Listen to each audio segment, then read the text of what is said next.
Dad, you always ask me why things went wrong. How many times did you just sit down with Mom and be like, hey, I've noticed you're doing X and Y. What caused that? What am I doing as the man of the house, as your husband, to force you to act in these ways? And he never had those conversations in the 17 years they were married.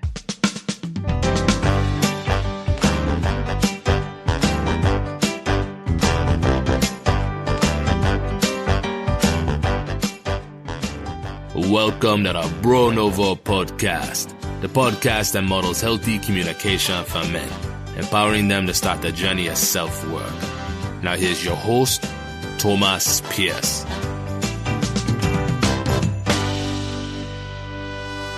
Hello, everybody. Welcome along. Today, I'm stoked to present an awesome conversation with Farzad Khosravi. He is an entrepreneur and a lifelong learner. His project, Cicero, is designed to present scientific and political perspectives from all corners of society, and he's very committed to bringing a more nuanced and more thoughtful style of discussion to the fore in our country. I learned a lot from him. I know you will too. Enjoy the show. And we're live. Farzad, how you doing, man?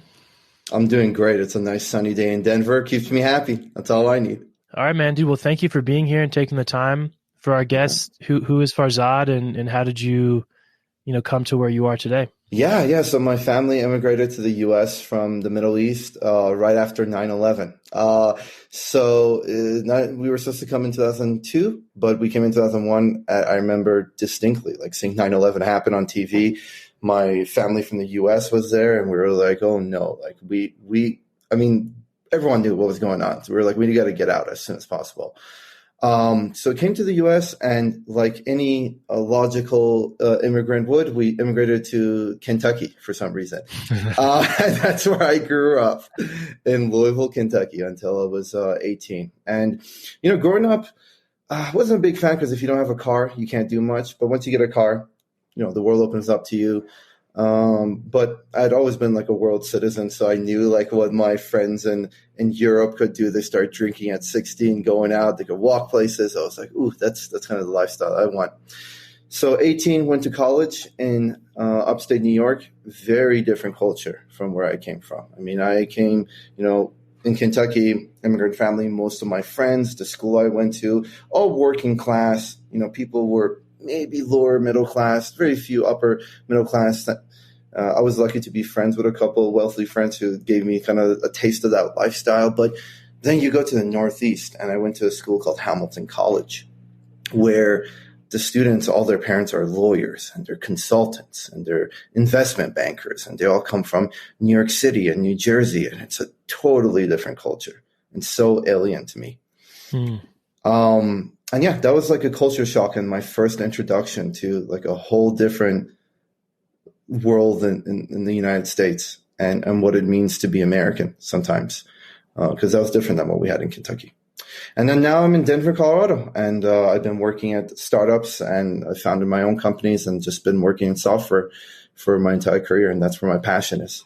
Hell yeah, man. Thanks for sharing that. When I came across your content online, you definitely have a free thinking approach, and it doesn't seem like you are afraid of potential consequences as it would affect your business or other things. I think a lot of people, and myself, I'm trying to step out of this, kind of live in this world. Well, if I step out and I say something that's not going to be heard by everyone and accepted by everyone, there could be consequences. So I guess that one high level is like professional implications, but just to wind it back, like even in your own social development, did you have a moment where you said one day, you know what, I don't care what anybody thinks, I'm just going to do me? Yeah, definitely. I was always someone who felt alienated from wherever I was, whether it was back in the Middle East, in Kentucky, in school. It's always been hard for me to feel like I'm part of the community. And that never stopped me from wanting to be part of it and actually building that. But the reason why I always felt alien is because of how differently I thought, right? I remember coming to the U.S., I was 8 years old, 9 years old. And I remember my ESL teacher, English as a second language teacher, telling me, hey, Farzad, people are going to be mean to you. And my English wasn't too good, but I remember having this conversation. People are going to be mean to you. They'll see you as different. They'll be racist to you. They'll be this and that.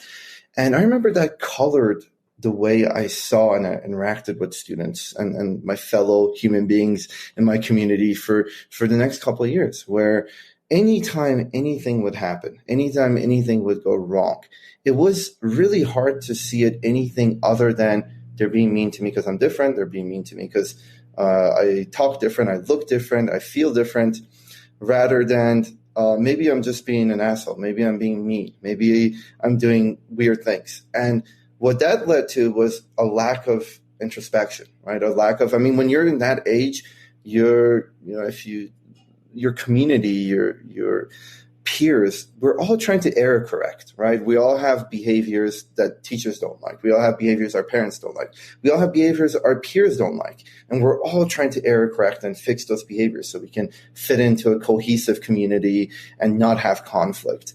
But when you're embedded with this mindset that like, hey, everyone's being racist and mean towards you because you look different, then you don't error correct. And you dig down into this mindset you have that might not be conducive to good relationships to your parents, to your teachers, to fellow students. And yeah, that was one of the first experiences I had about how wrong people who are adults can be in my life, about what bad advice they can give me. Because when I got older, I realized, you know what, I kind of am like an asshole, right? I was like pretty mean to people. And it wasn't that people were mean to me because of my race or the way I looked. It was because I was being mean back to them. And that started my whole journey on understanding and learning about, hey, what are all these cognitive biases and heuristics and that get in the way of us being good human beings and thoughtful and so on and so forth. So that's the quick summary of it. Nice. Yeah. So what I'm hearing is, you kind of took something at face value, and then as you got older, you analyzed it a bit more and saw, you know what, maybe that's not exactly what's happening. Yeah. No, that's exactly it.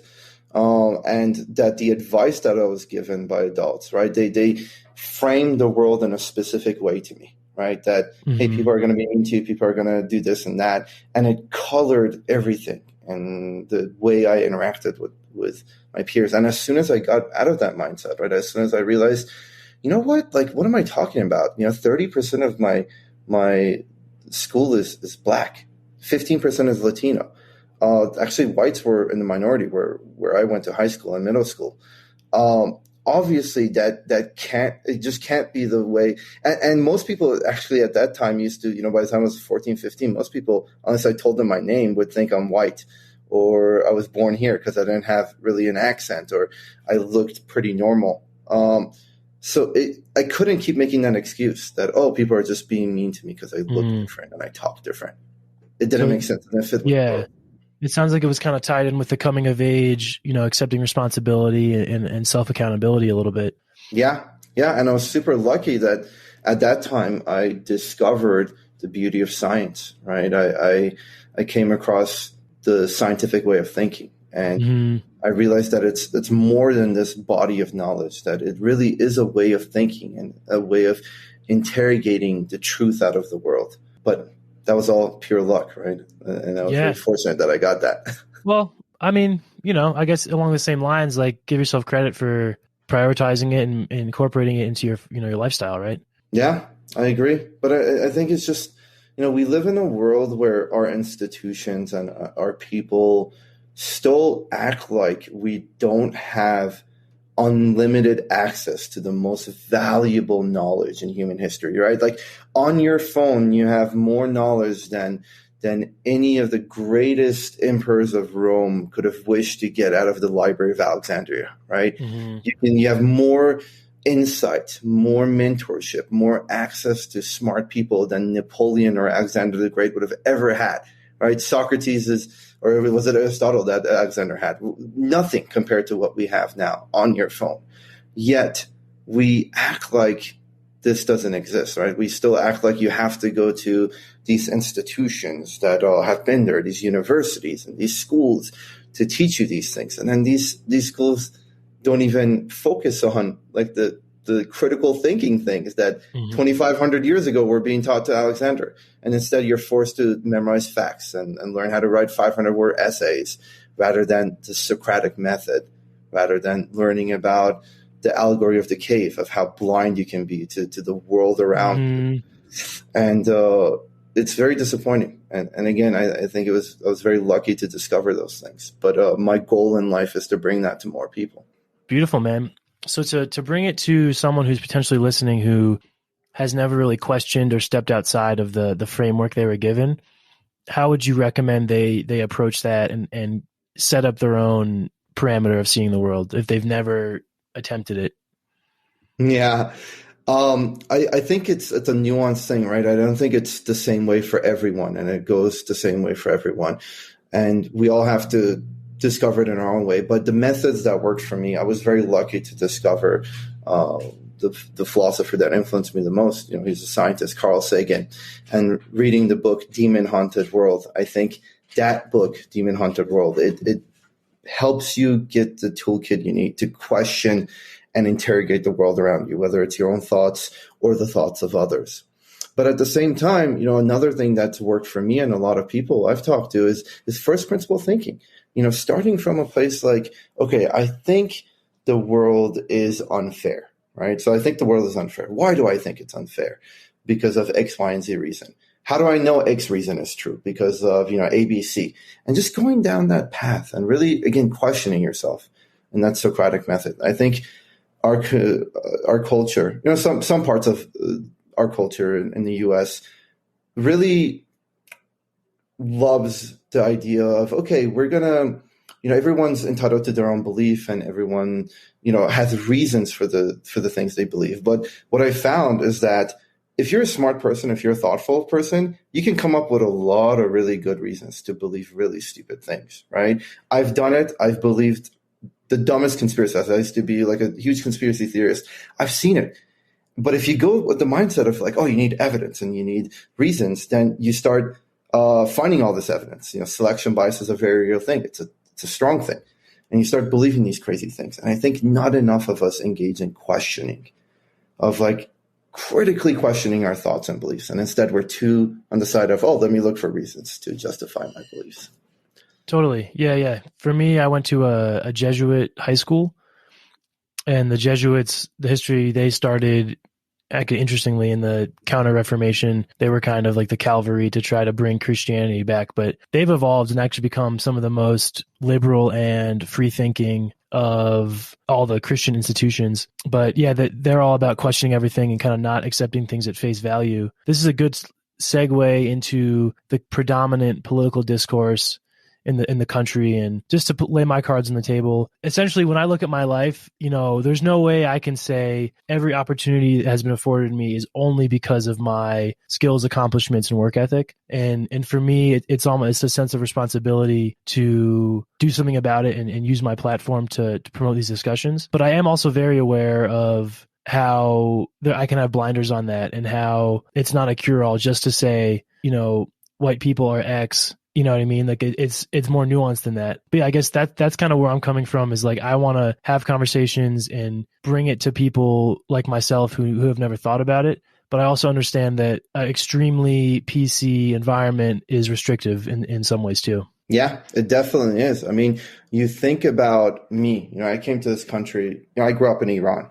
And in Iran, there's very strong religious education, right? With a strong bias towards really hateful rhetoric towards the West, the U.S. and Israel in particular. I was very privileged and lucky that I had family in the U.S. and I knew, back then, like, hey, America isn't all evil. It's not like the worst place in the world. There's a lot of good things to see.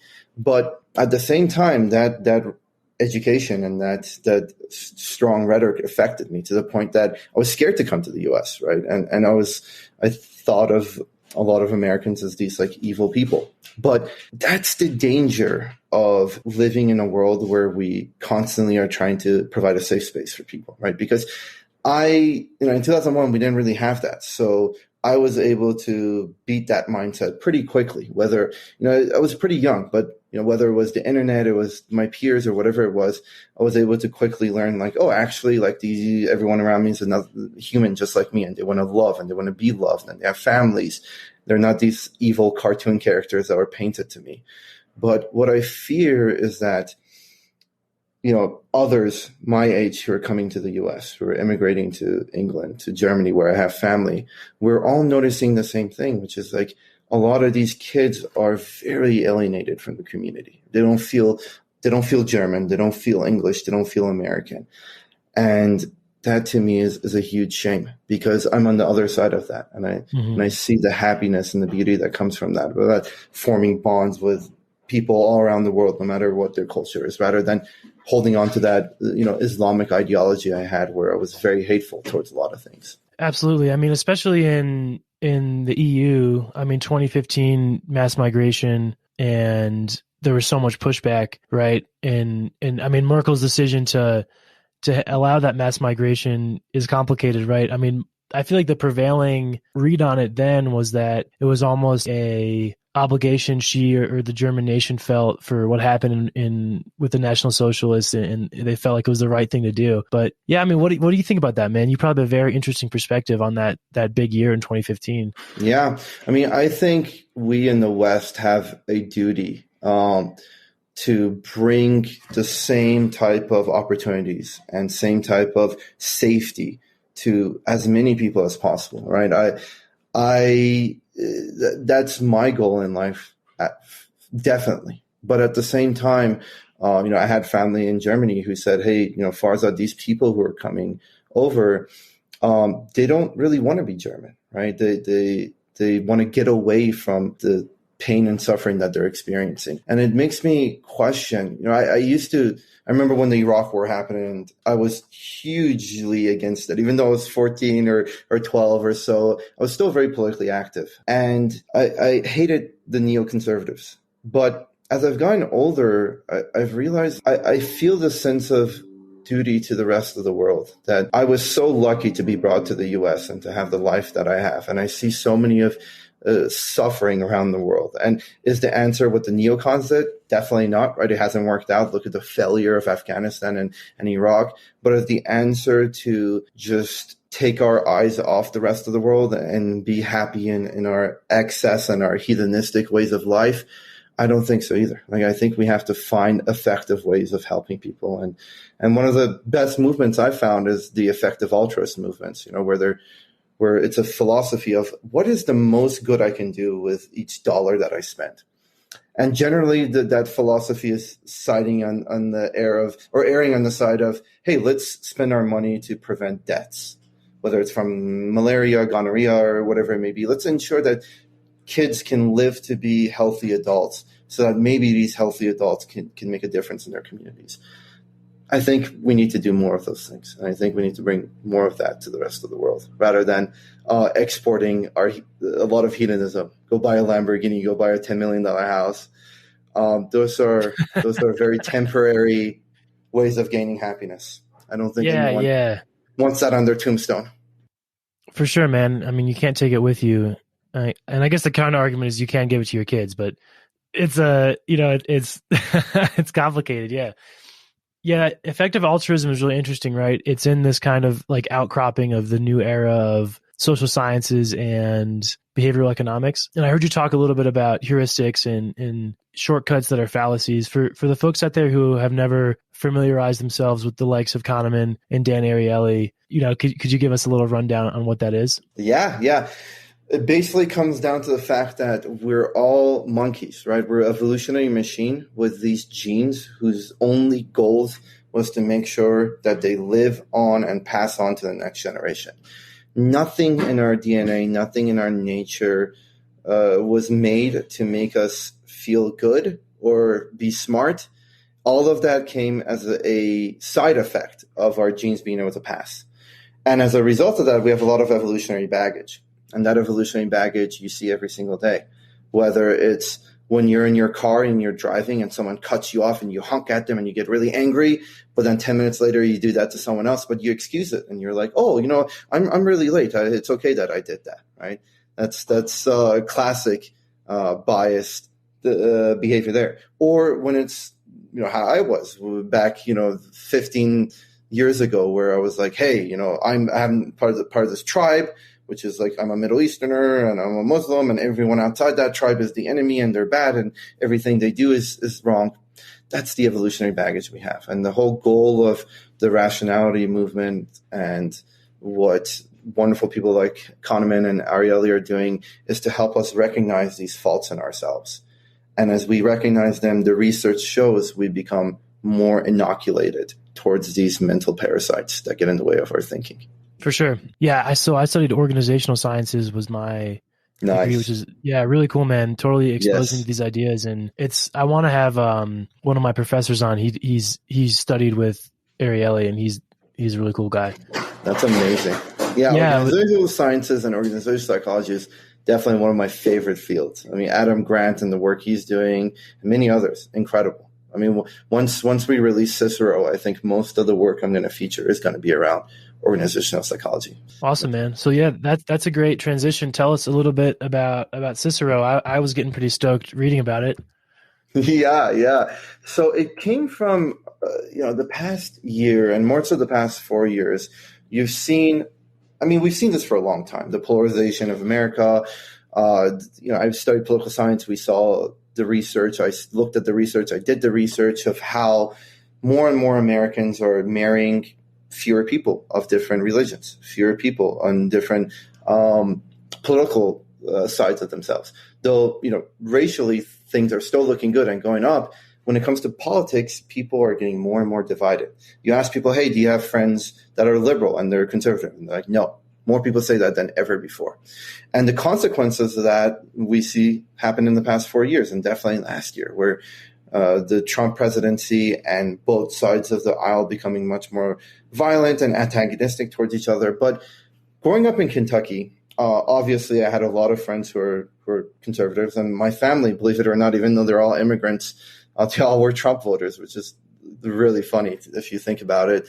But at the same time, I myself, I'm very classically liberal. And all these people in my life, whether it was the liberal ones or conservatives, they all have generally, I shouldn't say all of them, but most humans have good ideas, right? Their ideas are, hey, I want to live in a better community. I want to live in a better world. I want a better country for my children.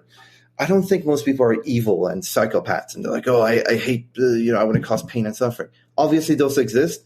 But even the rally that we saw in Charlotte, what was that? 600 people, right? Out of a country of 350 million human beings, you get 600 people. Maybe it was a little bit more, even if it was 1,000, whatever, out of 350 million. I think most people have their hearts in the right place. But the issue is that the incentive structures we have around media and social media, I think, pigeonhole us towards certain ideologies.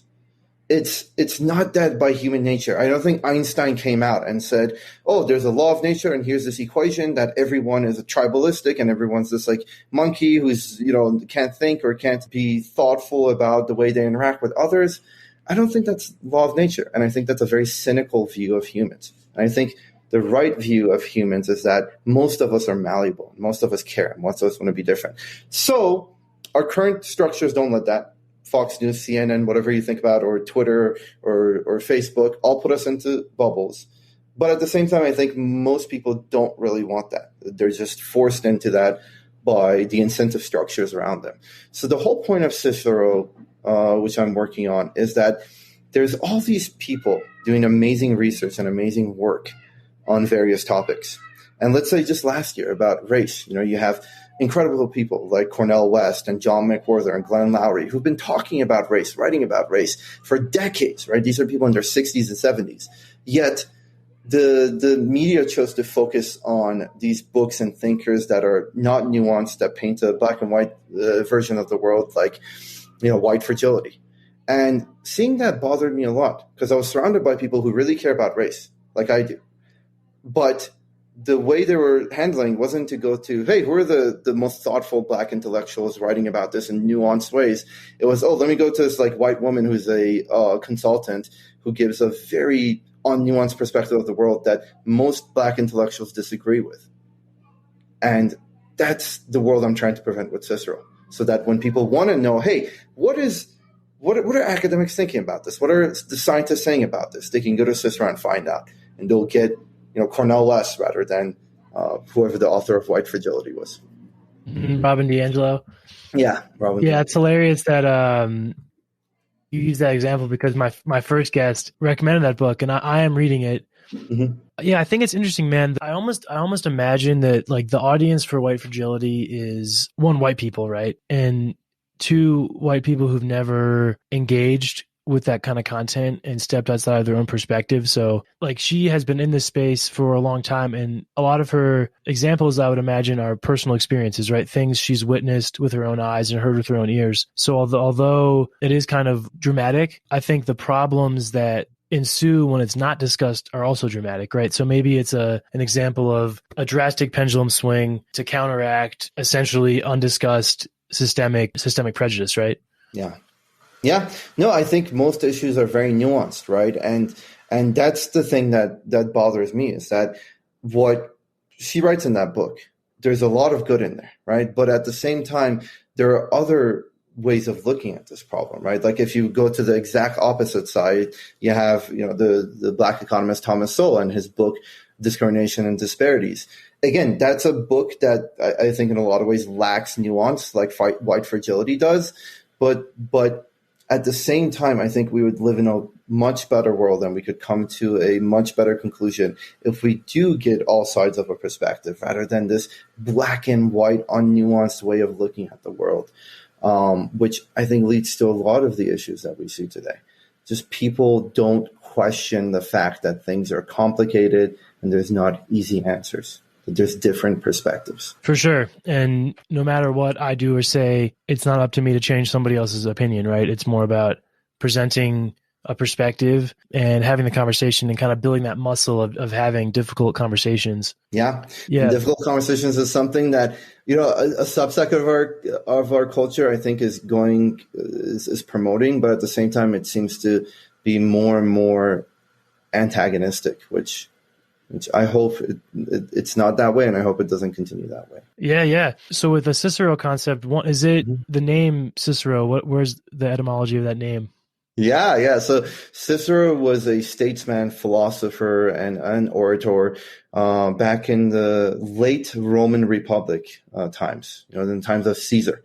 Literally, he led a strong movement against tyranny in the Republic as it was transitioning from a republic to an empire with one leader at the top. And he was on the side of, hey, let's stop this madness. Let's stop this infighting. There was a time of great turmoil and infighting in that time. And Cicero was one of the few voices of reason. And for that, he got murdered very brutally by, I think it was Mark Antony and his people. But there was that side of Cicero, right, of fighting against tyranny, of speaking out loud in the agora in front of hundreds of people in the Senate or in front of the citizenry of Rome. But then there's the other aspect of Cicero where in the early phases of the Enlightenment, in the late Renaissance era, people were discovering Cicero's writing again, and it influenced more than, some historians, in my understanding, argue that more than most writers, it influenced the Enlightenment and the beginning of that era was Cicero's writing. So there's two sides to Cicero that I love. The side of being the public orator against tyranny, against infighting, against civil war, and then being the bringer of light and enlightenment into the world after a dark era of not having that. That's brilliant, man. I love that. The parallels to our time. I really like that. Exactly. Yeah. It feels very similar today. Yeah. And I felt like, there's a person, Christopher Hitchens, that to me was one of the greatest orators, and he died many years ago. But I feel like we need more people like that who get on the public, the podium and get voices out there and have reasonable conversations and debates. Yeah. I mean, along that line, I was just listening to an old conversation with Sam Harris on a podcast, and I mean, he had a very public conversation about Islam, right? Yes. And he was essentially trying to make this distinction between the concept and the teachings and the people, and he got a ton of pushback for that. Yeah. Yeah, it's very unfortunate, especially, it's funny. I told you how when I went to school in upstate New York, it was a very different culture. And it was a different culture because, again, a lot of these kids went to prep schools. They had really wealthy families. And it seemed to me, and maybe I'm wrong, but it seemed to me most of them didn't have much interaction with poor working class people of other races or their own race. And when I went there and I kind of say the similar things that I'm saying today, the hatred I experienced, the pushback I experienced, it was unlike anything else I've had in my life. And it was a culture shock to me because I was like, what kind of world are these people growing up in, where the things I'm saying are so anger inducing for them? And it was a wake up moment for me too, where I'm like, I need to change the way I talk and let's change the way I interact with the world. But it was just really fascinating to me of how, you like to think, again, I grew up wanting to be a scientist. You like to think there's an objective way of interrogating the universe. And, generally there's an objective truth. We might disagree on some things of it, but I had built a culture around me in Kentucky where that kind of felt true. And then I go to a whole different world in the Northeast where that was just completely shook at its foundations, where I'm like, there is a whole different way of looking at the world that's different than, and I thought I had a different way because I'm coming from the Middle East, and I'm like, America is very different and the Middle East is different, but then I realized, there's very different Americas for very different people. Absolutely. One of the earlier podcasts is with my buddy Tom and I, and we both grew up in that essentially prep school environment, right? Yeah. And had to kind of educate ourselves in adulthood about different walks of life, because our immediate circles when we were ages, 0 to 12, 13 or whatever, all looked the same, right? And it was all Catholic school and, you're going to go to college, son, as opposed to like, let's figure out how to get you through high school without getting arrested or having, having bad influences or running with the wrong crowd or, yeah, man. And that's, I can only imagine, dude, that experience. 'Cause the thing about those really privileged white upper class environments, dude, like nobody has it. Well, all right, things are changing probably, but no one questions it. It's just like, this is really nice. We all have beautiful houses. Everyone is nice. And on the surface, everyone just competes for who has the nicest car, what schools their kids go to and all that. It's total BS, but then like, I don't know. So my family left. We were in like a nice South Jersey town. We moved to Philadelphia in 8th grade, and it was still a very nice, relatively safe area in Philly. But my parents left that intentionally because they were like, this is not the real world. And it's not a judgment on anyone who wants to live in a nice place, who wouldn't want to live in a nice place. But they decided, you know what, we'd rather go kind of be in a space that's a little more representative of more people and opinions. Yeah. Yeah. No, this is reminding me of how much I hate suburbs. Yeah, for sure. In theory, they seem like a good idea, but the more, I think the city planners of the 50s and 60s, they had the best of intentions at heart when they were like creating these suburbs, but we just see the consequences of it today, which is not only like racial discrimination, but socioeconomic discrimination based on where you live and your geography and not having the money for good schools. And then at the same time, now you have wealthy families who can afford nannies and for their kids to be driven around while, poorer kids, the kids always have to stay at home and they don't have anywhere to walk to or public transportation to get out of the house. And yeah, it's a whole debacle. That's another passion of mine, city planning. But it's nice. It's such a complicated topic. I mean, as with everything, it's always very nuanced. Yeah, man. I mean, we could have a whole another podcast about that. We have about 15 minutes left, so 2 more main sections I would love to get at the end. I have a game we can play. It's like a knowledge sharing, wisdom trading game that's really fun. Before we get to that, so you're on the Nouveau podcast, right? Where we're modeling healthy communication for men. At this point in your life, so when you think about these concepts of emotional vulnerability, asking for help, talking about things that you may need help with, coming from a very religiously conservative upbringing and then kind of forging your own path in the U.S., I guess, where are you along that path? If you were feeling upset about something, are you at the point where you can go to a friend and say, hey, man, this is on my mind. Can you help me with this? Or are you still kind of on that evolution personally? No, I'm definitely on the former. I think, a lot of people like to paint their success and the good things they've done in life as hard work from them. But when you look at the science, one of my favorite geneticists is Robert Pullman. And his argument, I think most geneticists argue that, it's 50-50. 50% is your nature, 50% is your DNA. And I think I bring that up because I think naturally I was always very inclined to be very emotional and very emotionally available, which is what makes me so good at the career that I have. And as a result, I always had like very emotionally fueled conversations with my friends. I always, like, before I broke up with anyone, before I left a job, if I'm feeling depressed, I always talk to my friends about them, whether it's my female friends or male friends. Those conversations were had. And I've seen my brother, he wasn't there, and, he's older than me, and we've had a lot of these conversations, but he always wonders, like, hey, how are you able to build some of the strong bonds you've been able to build with friends you've had for 15, 12 years, which apparently is like rare. I didn't know how rare it is to have friends from middle school and elementary school. And I do think it comes from my natural inclination to want to like be very exposed to people, which makes them want to expose themselves to me, which means that, again, together we're doing that error correcting again, right? We're trying to figure out, hey, where are the flaws in the way you're helping each other get better? Amen, man. Yeah, we're on the same wavelength there. And I'm to the point where I like overshare when I'm in crisis, right? But I don't know. For me, it's like I am very intentional about who's in my circle. And for that reason, I feel enabled to really lean on them when I need help. Yeah, I think so many of us, it's so sad. I mean, I see this all the time where I'm talking to founders or executives or my own friends, where so many of us live our lives feeling like we can never be understood. Like no one hears us, like no one asks us anything. Like the other day, my parents are divorced, and I was asking my dad, I was like, Dad, you always ask me why things went wrong. How many times did you just sit down with Mom and be like, hey, I've noticed you're doing X and Y. What caused that? What am I doing as the man of the house, as your husband, to force you to act in these ways? And he never had those conversations in the 17 years they were married. And I think a lot of us don't, right? Where we don't have these conversations with our friends, with our kids, with our families. Instead, we like to go for the unnuanced and simple answer, which is the theme of what I always talk about, which is lack of nuance. We're like, my wife is just being mean for no reason. My husband's an asshole. My kids are just bad behavior. We need to fix their behavior, rather than figuring out what is happening in their environment. What am I doing to bring this out of them?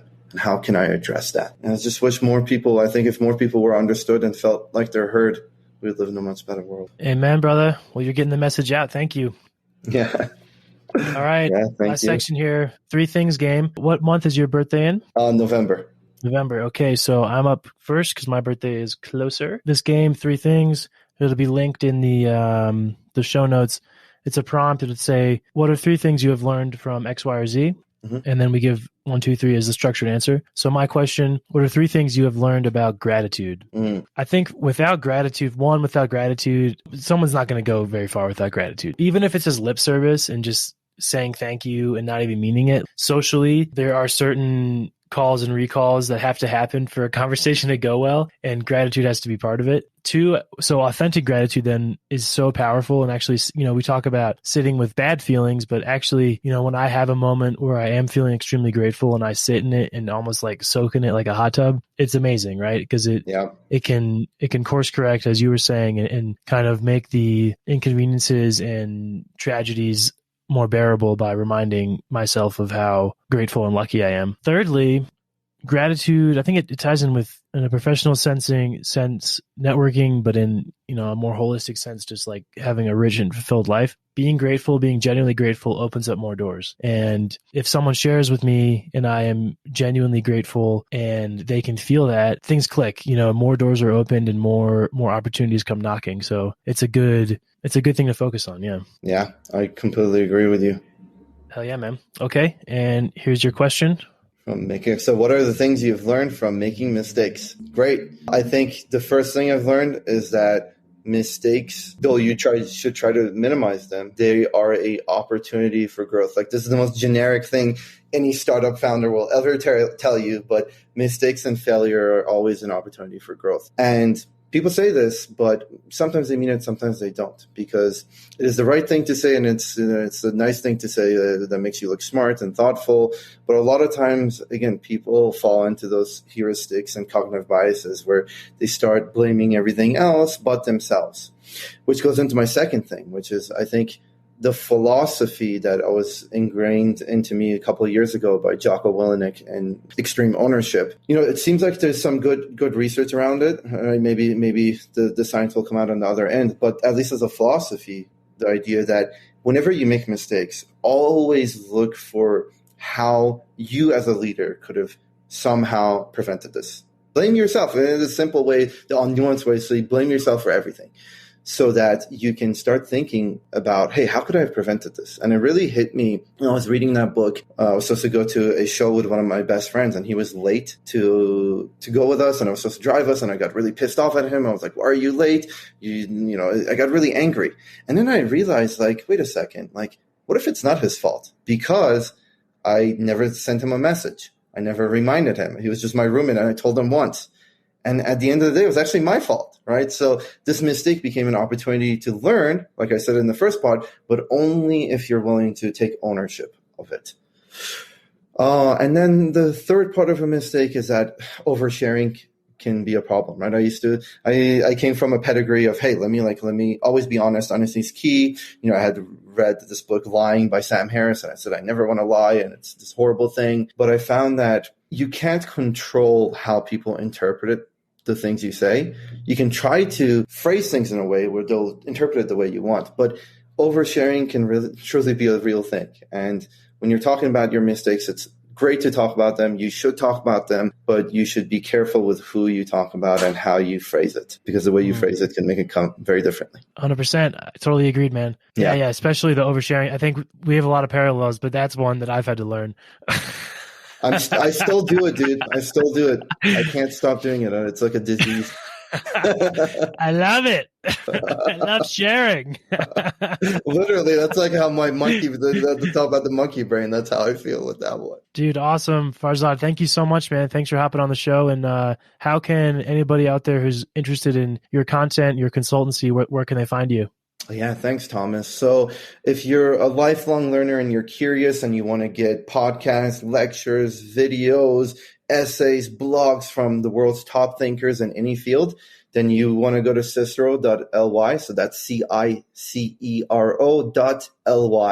Sign up. We're going to come up with that very soon. It's first going to be a newsletter. I'll send you just incredible thinkers with the best ideas, world-leading scientists. And then if you're a startup founder or you work in the world of customer experience, whether as a product leader or customer success or customer support leader, FarzadKhosravi.com is my website, and I do consulting and mentorship through that as well. Awesome, man. I'll link to both of those so the good people can check it out. Awesome. Thank you, Thomas. It's been a pleasure talking to you, man. Yeah, it's been awesome. Thanks for the time, and I look forward. I'll let you know if I'm up in Denver in this summer. Yes, please do. Yeah, that would be awesome to hang out. Absolutely, man. It'll be fun. Okay, thanks, man. Thanks for being on the show. Well, there you go, folks. Big thank you to Farzad for coming on the show. I hope you enjoyed that conversation. Check the show notes for all of his content, as well as most of the ideas and thinkers that we talked about. There's a lot of interesting stuff to read on, and I hope this sparks some imagination in all of you to continue your lifelong learning. It certainly did in me. Thanks for being here. We'll see you next Thursday on the Nouveau podcast.